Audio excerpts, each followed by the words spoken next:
người tụi nhá thì nhà nó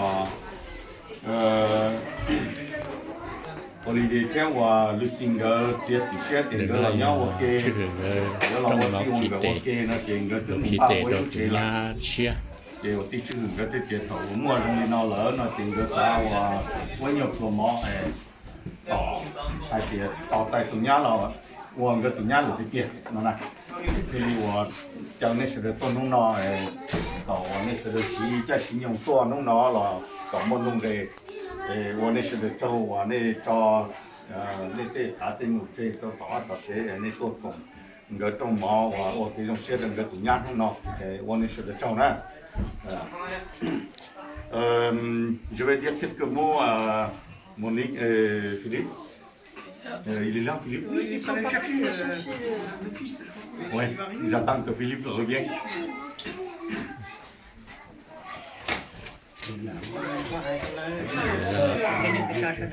Cái tội liền. Tụi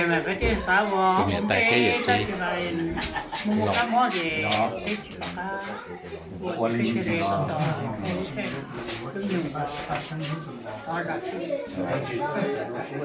Thì nơi trong khi nó trường ở tụi nhà rồi nhà không đỡ rồi nhà không đỡ thì nó vô chế thì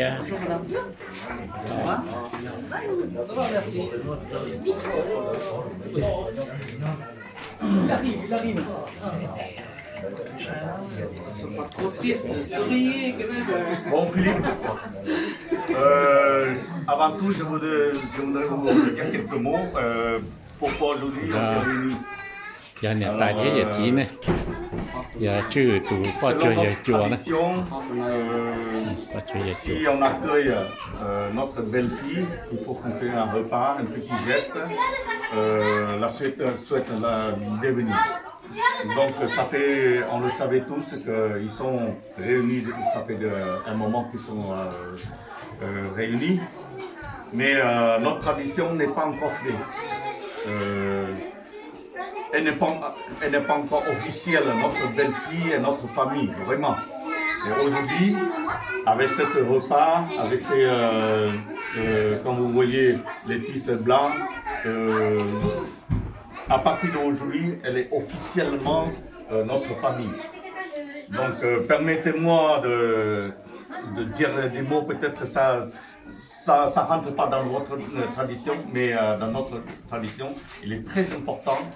de les accueillir avec les tissus blancs. Ça veut dire, c'est le lien, tisser le lien, de plus séparé. Il faut que dans leur vie, ce soit blanc toute leur vie. Et il n'y a plus de taches noires, il n'y a plus de soucis. Il faut qu'ils restent tout le temps blancs. Alors, d'après ça, on va préparer un repas de réunir toute notre famille. Toutes les personnes sont venues aujourd'hui, c'est pour reconnaître qu'aujourd'hui, on a une belle fille qui rentre dans notre famille. Quel que soit l'endroit où elle se trouve, quelle que soit la famille où elle rencontre, elle est notre famille. Elle est notre famille. Alors, à partir d'aujourd'hui, la porte est ouverte pour elle, pour aller rencontrer notre famille, n'importe quelle, dans la famille Thor, elle est Madame Thor. Officiellement, dans notre tradition, elle est Madame Thor. Mais dans l'administration n'est pas encore fait, mais nous on considérait qu'aujourd'hui, celui-ci devienne l'épouse d'Olivier. Voilà. C'est pour ça qu'on a préparé ce repas, un geste de souhaiter la bienvenue dans notre famille. Donc après ça, mon oncle souhaite vous parler leur mariage, qu'est-ce que vous souhaitez, qu'est-ce que vous souhaitez qu'ils fassent. Qu'est-ce que vous voulez qu'ils viennent vous rencontrer chez vous, de parler, comment vous souhaitez faire leur mariage, c'est plus tard. Et après, c'est entre vous, entre les parents, vous discutez et avec leurs accords aussi.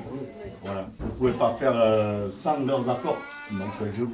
je comprends qu'aujourd'hui les parents laissent la tolérance aux enfants, le souhait des enfants. Donc aujourd'hui, vous voyez souvent dans notre tradition, ce soit quelqu'un qui vient de loin,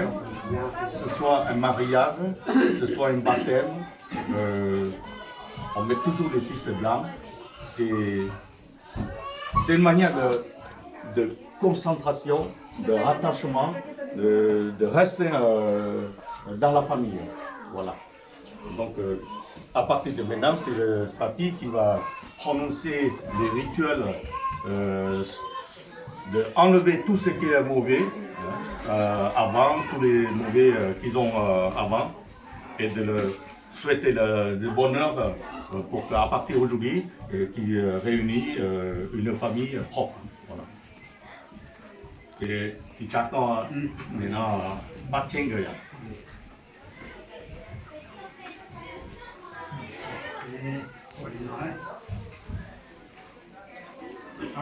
lúc nào giờ in nông đây in nông rồng in nông đây in nông hú lúc nào giờ nông thì năng cỏ chua lúc cỏ gì đấy nhở ốc hà năng cỏ ó lúc nào mua trong này trong chỉ nè có chỉ vậy là nhà mua trong cỡ tí cho mình cái này cái gì cho nó để dầu sẽ là trong xe trong trừ với trong cái nọ là do lòng anh trong anh bì anh trong anh lọ nên nó tung về mình thế nhá cái mà tung nọ nhà in nông nhá chia thế nhá chia cái mà tung nọ nhà in nông rồng đó cú chế nó mà cú chỉ chế bị tu chỉ chế bị kỹ cú chỉ chế bị bị cú bị ông bị lòng bị chế cú chỉ chế này nó nhưng mà cái sống chùa cú chỉ chế nó mà giờ in nông của cú của cái sự kỳ lạ của giờ này nó khó này nó chuyển đổi chủ tế chuyển đổi về sâu bệnh tu giờ này nó chuyển đổi về sâu về tế giờ để tế nó chuyển đổi về sâu chỉ nó giờ in nông cú và sau này sẽ đời ngày như nông thôn thảo cú giờ xong trả sang đó cái sự kỳ lạ cú chế là mà cú chỉ chế đông nam的好多年的像cú chỉ chế cú chỉ chế những miếng cái chủ rồi nó mà cú chế là mà chế có hay mò có hay ra chế bị đa chế bị bò chế bị suy sử chế đông này nó còn cóตัวđông trong đấy rồi chế cái chỉ trong rồi sai rồi chế đan rồi nó rồi rồi bị đa bị bò cú chế hữu sĩ mù trên đà lô cũng mong cũng gần hữu sĩ chế một trò chùa cho xí lại ra chế không lại ra khó còn này nó tu giờ có phải chỉ trong cái luôn bây giờ tu chia thiên nhá chia cái chỉ nó một chỉ bỏ不còn cái nó cá nhau trong nó cá hủ còn cái nó buông cái gì này mà nhau đây nhau hủ này cũng chế mua chế ra chế sải chế lụt chế bao chế đồ chế cái chỉ xem chỉ lấy chế cái chỉ sĩ hậu chế cái sĩ giá sĩ chế này cái sĩ giá sĩ lúa chế hậu sĩ một trâu nó không bị cờ nữa chế cho nó tặng lấy cú lấy ra chế nóจะcú lấy ra kho còn cái chế chỉ nó một chỉ còn nữa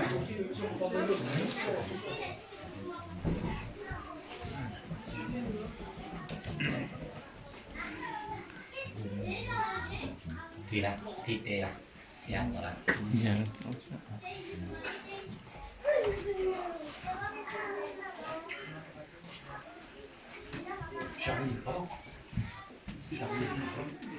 Je sais pas si vous l'avez rappelé.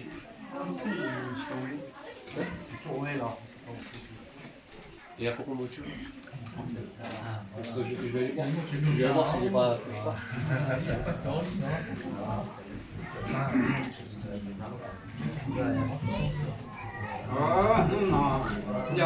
đây nó rộng đây nó hổ nó là cú cái thứ kia lò bắt ra sinh đi là nhau để nó cú là sẽ sinh lò thiên nó có chỉ thiên để nó mót chỉ thiên ra chỉ thiên sải chỉ thiên lúa nhà về nhà trong nhà về nhà trong nhà sao không cóตัวlà nhau để con đểตัวlà nhau chỉ thiên đi để nó cú thiên cái để nó lúc xưa thiên nhà thiên cái mình du mình đua thiên cái trong hai trong nó trong để trong chờ thiên cái là tiệp thì tốt thì kỹ thì thì mình cái thiên cái trong hai trong nó là trong cái còn cái nó chỉ trong họ chỉ ta thiên cái ở trong nó mà cũng thiên cái nên nó都弄到好都练得像天còn cái là nhớ ở chỗ nhớ của lầu nhớ cả thiên chỉ mong nhớ cả bộ chỉ mong cái là nhớ cả hoa菜trái và tu cả nhà tu kỹ cả nhà kỹ tung菜cả nhà菜ó là nhớ đồng tiền đi xuống ta đồng tiền đi xuống ngủ nhiều thế là nhớ cả này nó chia mà chia trừ là nhớ và chia là chia là lầu chính cả là nhớ tu kỹ và phú bát phú chế ở tu tung菜và phú bát phú long một ông còn long cả phú sa chia chia cả phú nam ra nó cái lỗ ở chỉ ông cái ít tu lòng ít tu hay ít tu lúa chỉ là nhà nó lúc này nhà nó lúc gì nhà hay là chỉ phát trả thôi chỉ hay là nhà phát trả thôi nhà hay họ dùng chỉ hay là họ dùng đó còn lúc nó nếu tao là ở chỉ ông cái là bé nhà nó cái chưa kỹ rồi là bé cho này cho chỉ cho này qua chỉ giờ nó sẽ đời nhà nó lúa xe thì không nói là nó này chỉ là ở chỉ ông cái hồ nếp lì, hôm ngày này mình dùng nếp lì, đây là dùng lòng một trong này, riêng nhà cái xuống chùa, nó chỉ trồng chỉ ta, sát ông sát lòng, bị chết bị chụp, bị ông bị lòng chỉ mà cho nó này đó mà, nó này trong một cái này chỉ nữa.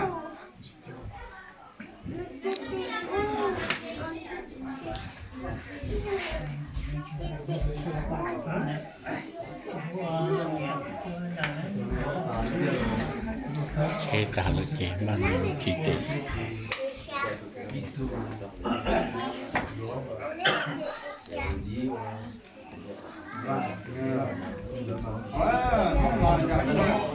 bác sĩ ấp vào hồn nó này cho dành cho cháu không nhìn tuổi bác